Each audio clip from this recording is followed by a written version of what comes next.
بسم اللہ الرحمن الرحیم۔ السلام علیکم، آپ دیکھ رہے ہیں الف نیوز اور میں ہوں آپ کے ساتھ ماجد علی۔ شامل کرتے ہیں پاکستان اور دنیا بھر سے بریکنگ نیوز ہیڈ لائنز۔ حزب اللہ کمانڈر سامی عبداللہ کی اسرائیلی حملے میں شہادت کے بعد حزب اللہ نے اسرائیل پر شدید گولہ باری کا سلسلہ شروع کر دیا۔ بین الاقوامی خبرساز ادارے کی رپورٹ کے مطابق حزب اللہ کی جانب سے پہلی بار تبریہ شہر کو نشانہ بنایا گیا، جس کے جواب میں اسرائیل نے بھی لبنان پر گولہ باری شروع کر دی۔ اسرائیل کے فوجی ریڈیو کے مطابق جنوبی لبنان سے اسرائیل کے شمالی علاقے پر شدید گولہ باری کی جا رہی ہے۔ سرحدی علاقے بلائی جلیل کے متعدد خطرے کے سائرن بجنے لگے۔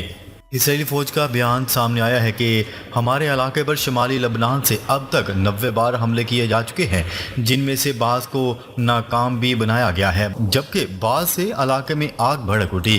دوسری جانب غزہ پر اسرائیل کی 250 دنوں سے جاری وحشیانہ بمباری اور کارروائیوں میں مظلوم فلسطینیوں کی شہادتوں اور زخمیوں کی تفصیلات جاری کر دی گئیں۔ سرکاری میڈیا آفس نے غزہ پر اسرائیل کی جنگ کے 250ویں دن کے موقع پر اعداد و شمار جاری کر دیے، جس کے مطابق غزہ میں 37,202 افراد کی شہادت کی تصدیق کی گئی ہے اور مزید 10,000 افراد ابھی بھی لاپتہ ہیں۔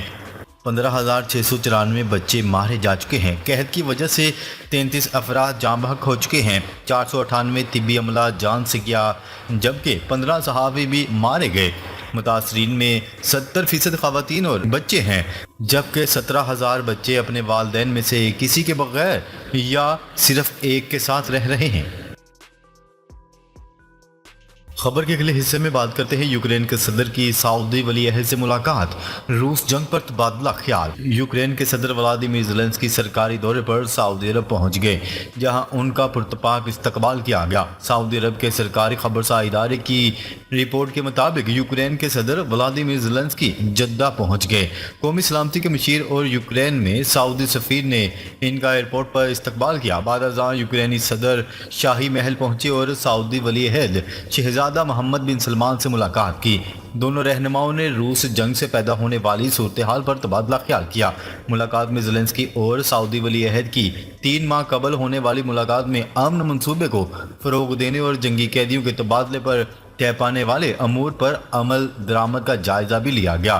خیال رہے کہ فروری 2022 میں روس نے یوکرین پر حملہ کر دیا تھا اور اس کے 4 علاقوں پر قبضہ کر کے نام نہاد ریفرینڈم کروایا اور ان علاقوں کو روس میں ضم کر لیا۔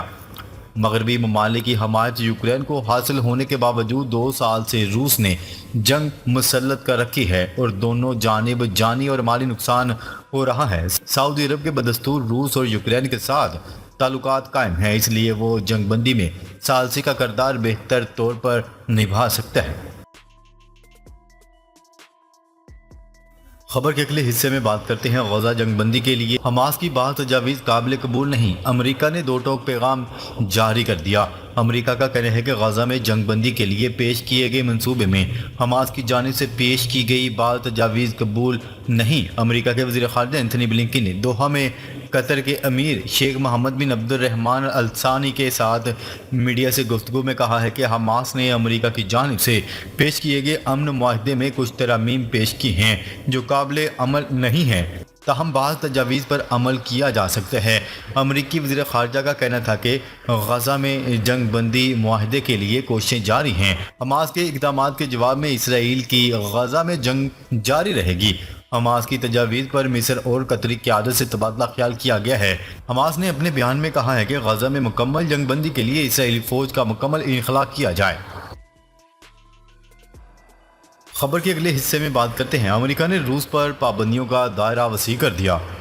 امریکہ نے روس پر پابندیوں کا دائرہ وسیع کر دیا اور روس کو سیمی کنڈکٹرز بیچنے والی چین میں قائم کمپنیوں پر بھی پابندیاں عائد کر دیں۔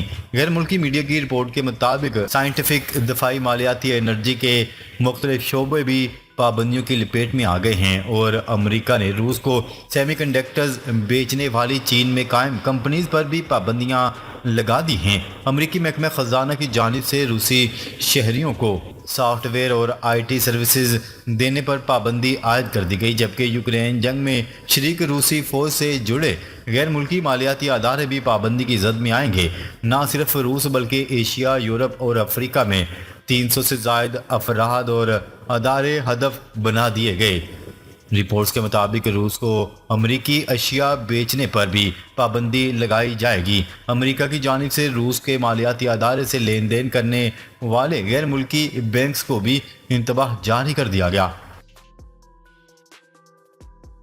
خبر کے اگلے حصے میں بات کرتے ہیں سعودی ولی عہد کی G7 سربراہی اجلاس میں شرکت سے معذرت۔ سعودی ولی عہد شہزادہ محمد بن سلمان نے کہا ہے کہ وہ حج سیزن کی نگرانی سے متعلق اہم مصروفیات کی بنا پر اس ہفتے G7 سربراہی اجلاس میں شرکت نہیں کر پائیں گے۔ G7 کا اجلاس جمعے سے شروع ہونے جا رہا ہے۔ غیر ملکی خبرساز ادارے کی رپورٹ کے مطابق سعودی حکومت نے ایک بیان میں کہا ہے کہ شہزادہ محمد بن سلمان نے اطالوی وزیر اعظم کو پیغام بھجوایا ہے جس میں امور حج کی نگرانی سے متعلق ذمہ داریوں کی بنا پر سربراہی اجلاس میں شرکت نہ کر سکنے پر معذرت کی ہے۔ یاد رہے 14 جون کو شروع ہونے والے اسلام کے اہم رکن حج کی ادائیگی کے سلسلے میں 10 لاکھ سے زائد عازمین سعودی عرب کے شہر مکہ میں موجود ہیں جو مشاعرے مقدسہ میں 5 دن تک مختلف مناسک ادا کریں گے۔ خبر کے اگلے حصے میں بات کرتے ہیں حزب اللہ اور اسرائیل میں جنگی پھیلاؤ روکنے کی امریکی اپیل۔ ہم اسرائیل کے شمال میں سرگرمیاں دیکھ رہے ہیں۔ پینٹاگون میں اہم ملاقات۔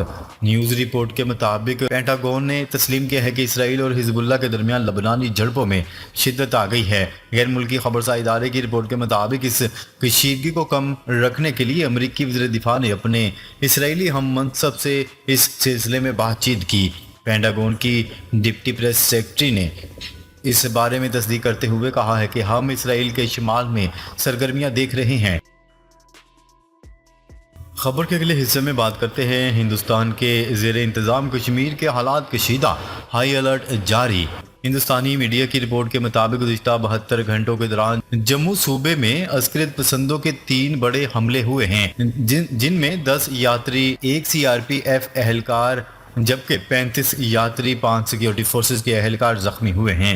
اس دوران یہ بھی اطلاعات ملی ہیں کہ جموں کے علاقے کٹھوعہ میں سیکیورٹی فورسز کی کارروائی میں ایک عسکریت پسند مارا گیا۔